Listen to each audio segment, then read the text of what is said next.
Hi guys, welcome back to my YouTube channel. I'm so excited to have you here today for my very first book review. Let's get right into it.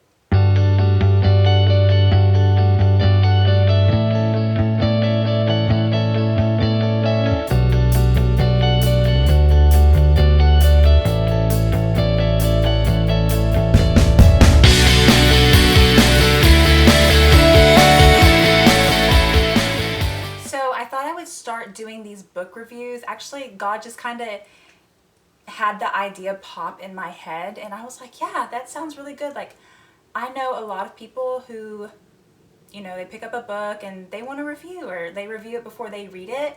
I know I've looked up reviews before I read a book. So the very first book I will be reviewing is Fresh Wind, Fresh Fire by Jim Cymbala. So Jim Cymbala is the pastor of the Brooklyn Tabernacle in Brooklyn, New York. And his wife is a Grammy Award-winning choir director for her work with the Brooklyn Tabernacle Choir. This book review is way overdue. I actually completed this book about a month ago and have started a new book, but I went back and reviewed all my notes and had a note in my phone of all the things and topics and just points that I wanted to include in this today.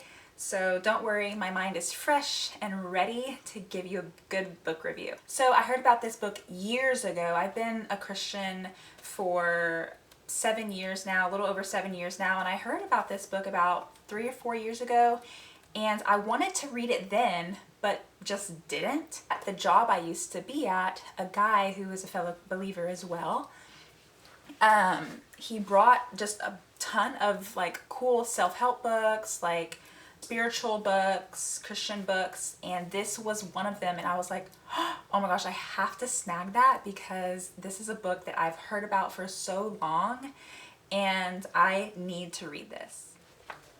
So the book is called Fresh Wind, Fresh Fire: What Happens When God's Spirit Invades the Heart of His People. Okay, that's a selling point for me. Some reviews from the back says, this book changed my life. That is why I know for a fact that it would change yours. Don't just read it, savor every word. If I was asked to suggest one book to every Christian in America, it would be Fresh Wind, Fresh Fire. A gusty, heart-pounding, faith-rescuing underdog story about a church that should have died, but found hope through prayer. Wow. I could not agree more on recommending this book to you, every single Christian out there. Even if you're not a Christian, I believe that God can speak to you through this book and inspire you in whatever way that He can to your individual life. Another part on the back, it says, Fresh Wind, Fresh Fire is a book that will renew your faith in a God who is powerful enough to move mountains in response to your prayers. Wow. How many times have you prayed and you're wondering, is God listening? Is He here? What is He doing? He's non-existent. I don't hear anything.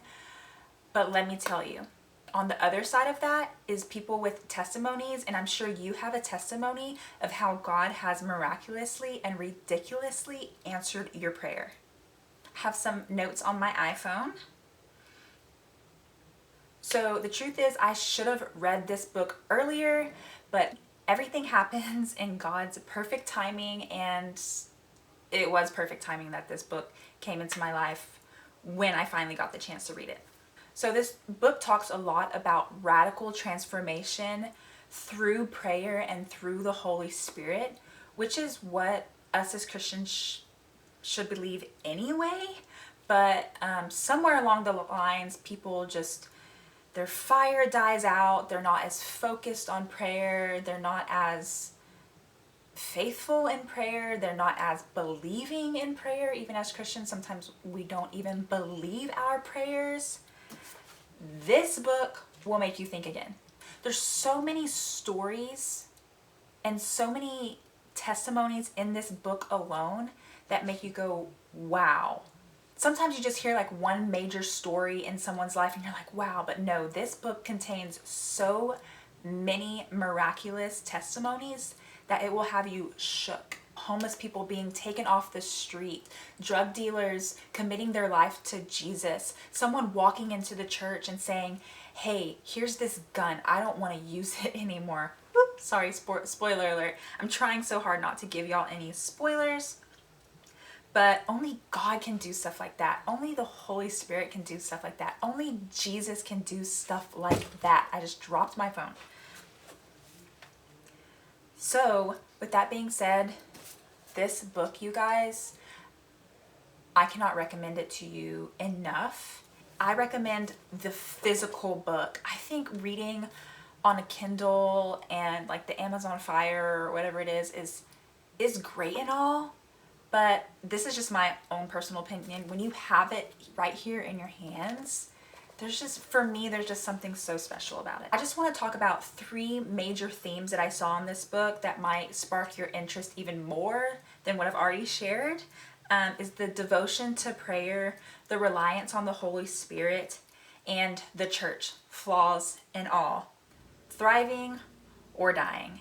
Jim Cymbala does a really, really great job of allowing the Holy Spirit to flow through him in this book. And I truly believe that this book was inspired by the Holy Spirit and by God and by what Jim Cymbala's story and what he wanted to share. And just, you know, the Bible talks about they will believe because of your testimony. Like, people need to hear of the miraculous things and the radical transformative things that God is doing in people's lives today.